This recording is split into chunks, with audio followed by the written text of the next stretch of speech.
بہت ہی کم لوگ ابو عبیدہ کو جانتے ہیں۔ ابو عبیدہ کہاں پیدا ہوئے، کہاں سے ان کا تعلق ہے اور کس آرگنائزیشن کے لیے وہ کام کرتے ہیں۔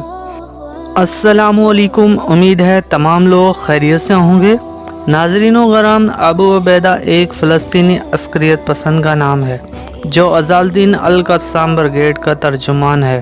اسلامی فلسطینی سیاسی اور عسکری تنظیم حماس کا عسکری ونگ، اور ابو عبیدہ پہلی بار اسکرین پہ 2006 میں نمودار آئے تھے، جب انہوں نے القسام بریگیڈ کے ہاتھوں اسرائیلی فوجی غلات شالیت کو پکڑنے کا اعلان کیا۔